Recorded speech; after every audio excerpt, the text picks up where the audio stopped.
Marvel is a very safe pair of hands lately. Obviously, with every film they're doing stratospherically well with the box office. But Guardians of the Galaxy is one of the most out there properties that they have. Yeah. Was there any kind of concern that it was a little too out there, or were you allowed to just go nuts? I was allowed to just go nuts. I mean, I think that, for me, it was, I think they were afraid, and Kevin admitted to me long after the fact. In fact, he only admitted this to me like a month ago. Right. He said, I got to admit, when you were off writing the screenplay, we were terrified. I mean, we had seen, Super, which we love, but, they didn't want me writing Super, and they didn't want me to writing, like one of my web series. Yeah. They really were scared, or at least Kevin was scared. And he was really relieved when I came in with the script that I came in with, which is extremely unique, and it is extremely personal, and it is, very different from the Marvel movies. But I also think it's very accessible, and that's one of the cool things about it. I have to congratulate you on managing to keep so many plates spinning with this film, and the fact that you are introducing essentially another, not the Avengers, but basically a new set of superheroes from scratch. You didn't have a prelude introductory per character. How difficult was it for you to get the balance of every character just right for the film? It was pretty difficult. I mean, I would say the hardest part of this, once we get sailing, and when they go to the prison and the second and third acts, this movie pretty much wrote itself. It was easy. The difficult part was setting up the characters, giving the audience enough information that they knew who these characters were and where they had come from, but not overfeeding them so much information that it becomes boring and difficult to even remember. Yeah. So that was the difficult part about this movie. Gamora is one of the more complicated backstories for this film. How was it for you researching? Did you just work straight from James Gunn's script, or did you go into her comic book history? I really haven't gone into the comic book history of Gamora. Now I might just Google it when I go upstairs for a break. Wikipedia. Wikipedia. I'm very curious about it. I know that she was taken from her planet at an early age and forced into a life of crime and violence by Thanos, and that she has a great sense of justice. And that my nephew told me. This isn't obviously your first big budget film. You've started some of the biggest sci-fi films that there have been recently. When you came on your first day of set, were you still kind of impressed by the massive production scale of it? Yes, absolutely. And I feel like a little girl. I'm like, wow, whoa!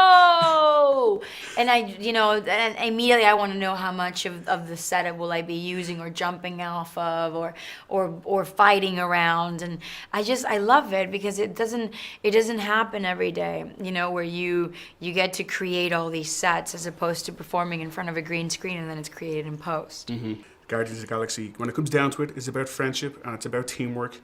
But which of the Guardians gives the best hugs? Oh, God.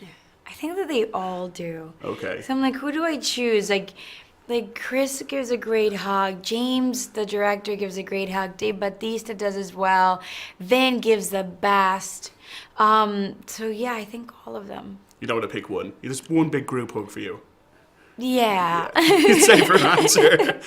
Your character Drax, he's one of the easier ones to relate to because he's had some bad things happen to him personally, right. driven by revenge. But he's also one of the funniest characters in the film due to his complete inability to understand metaphors and stuff like that.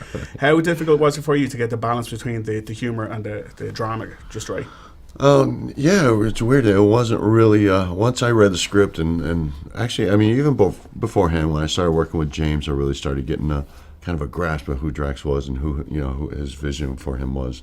I didn't actually get the script until I was offered the part, which was months down the road after the audition.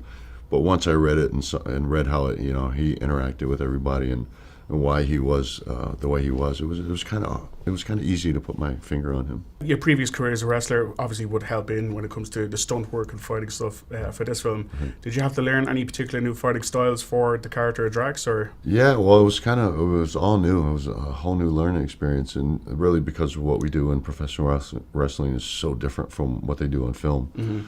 A lot of professional wrestling it's just kind of a physical improvisation. And this stuff, stunt fighting, it's very precise, man. The way they do stuff works, more for camera angles than anything. Where professional wrestling, where you always have the camera moving to us.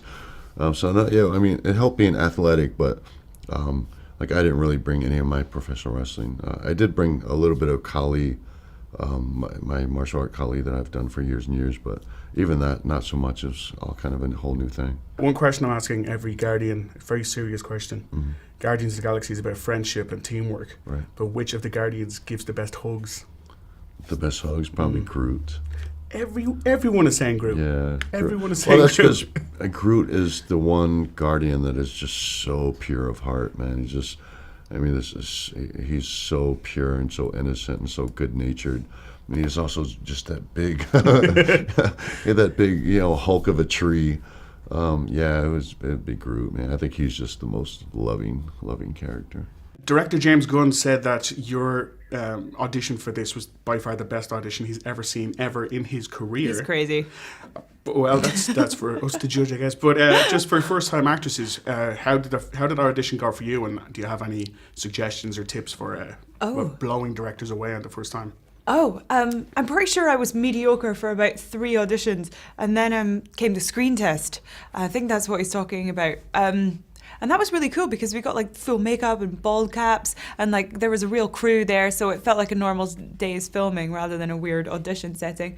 I'm pretty sure like I started crying in it. That's probably what it was. Oh, okay. Which isn't really necessarily good for Nebula, but it made the visual effects artist cry. So making men cry is what I like to do, apparently. Your character in this is evil.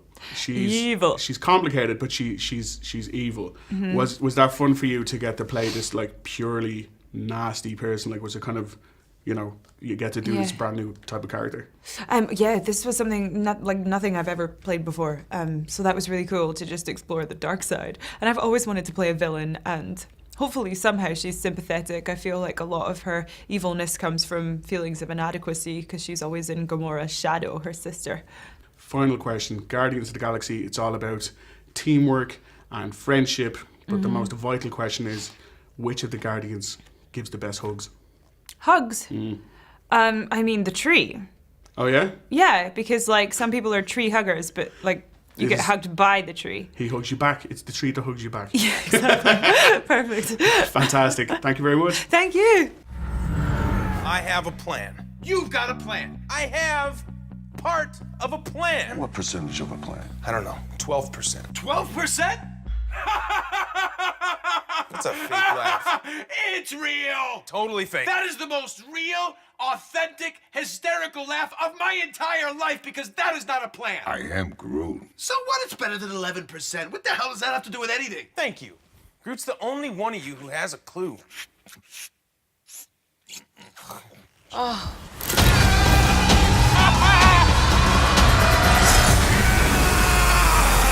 Coming to cinemas in 3D.